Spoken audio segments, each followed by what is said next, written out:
Welcome to Recap Flicks. Today I will show you an action and thriller movie from 2018, titled Hunter Killer. Enjoy!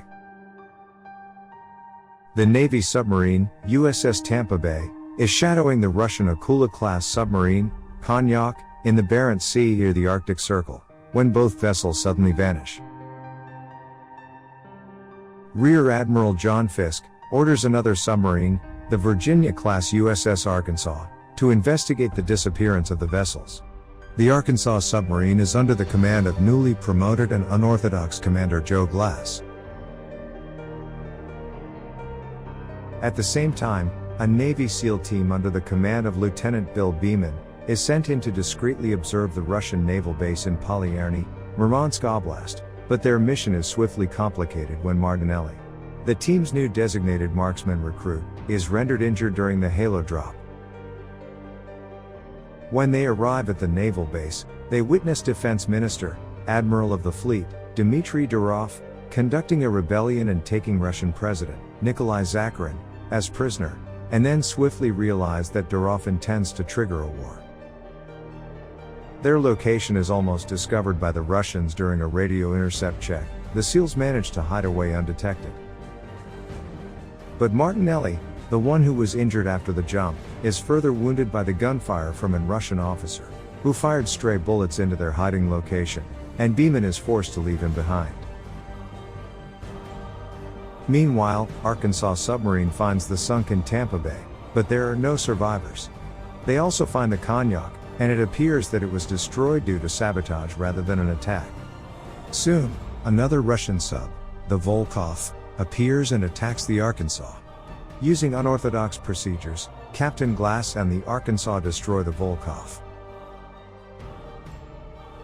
Volkov being the sub that destroyed USS Tampa Bay sub and killed the whole crew. Then, they use their deep-sea rescue vehicle to rescue the survivors of the Konyak, one of which is their commander officer, Captain Sergei Andropov, which at first, they tag Captain Andropov as a war prisoner. Back at the base, the US government learns about the rebellion. Admiral Charles Donegan recommends preparing for war, while Fisk suggests that Arkansas be sent to rendezvous with Beeman's team after they have rescued Zakharin. Glass manages to convince the captain Andropov to help, and with Andropov's knowledge of the minefield around the base, Glass navigates Arkansas near the base undetected.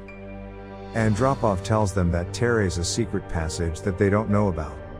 Meanwhile, Beeman's team, with the help of Russian Presidential Security Service agent Oleg, who, the SEAL team found by the shoreline of the base wounded, after being shot earlier by Durov's men when he tried to stop Durov from holding Zakharin hostage, and executing his fellow agents and throwing him, and their bodies in the water.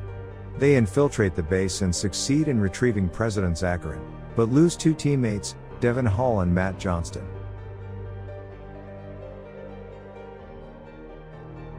Oleg keeps the renegade Russian military at bay, giving Beeman and Zakharin a chance to escape. Oleg is mortally shot multiple times by the Durov soldiers, but he sacrifices himself using hand grenades, and mocks the soldiers by having the pulled-off safety pins around his middle fingers, and flips them off. He is killed in the explosion and takes a few Russian soldiers with him. While they were trying to escape, they were surrounded by Russian troops, but at this point Martinelli, the soldier injured and left behind, is saving them and kills the Russians with a sniper and allows them to escape. Beeman delivers the injured president to Arkansas's deep submergence rescue vehicle. One of Beeman's team member dies trying to reach the submarine. Beeman goes back alone for Martinelli, saving him from Russian soldiers about to execute him during a capture. At this time, the Russian battleship RFS Yevshenko arrives at Polyarny and begins firing on the Arkansas, causing serious damage to the sub.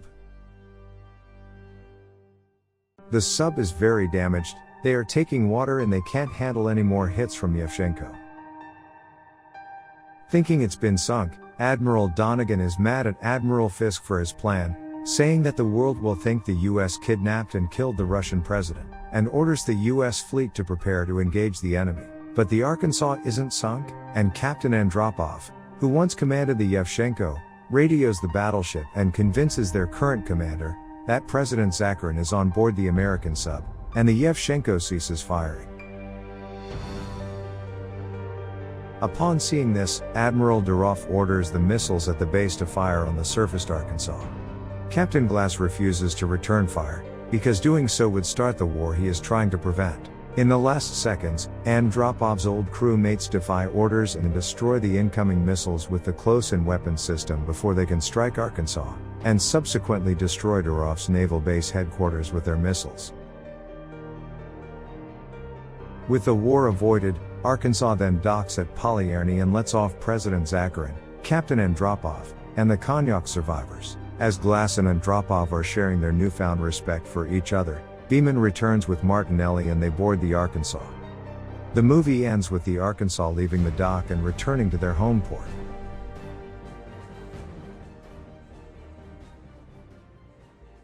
Make sure to subscribe and turn on notifications so you can watch more videos like this.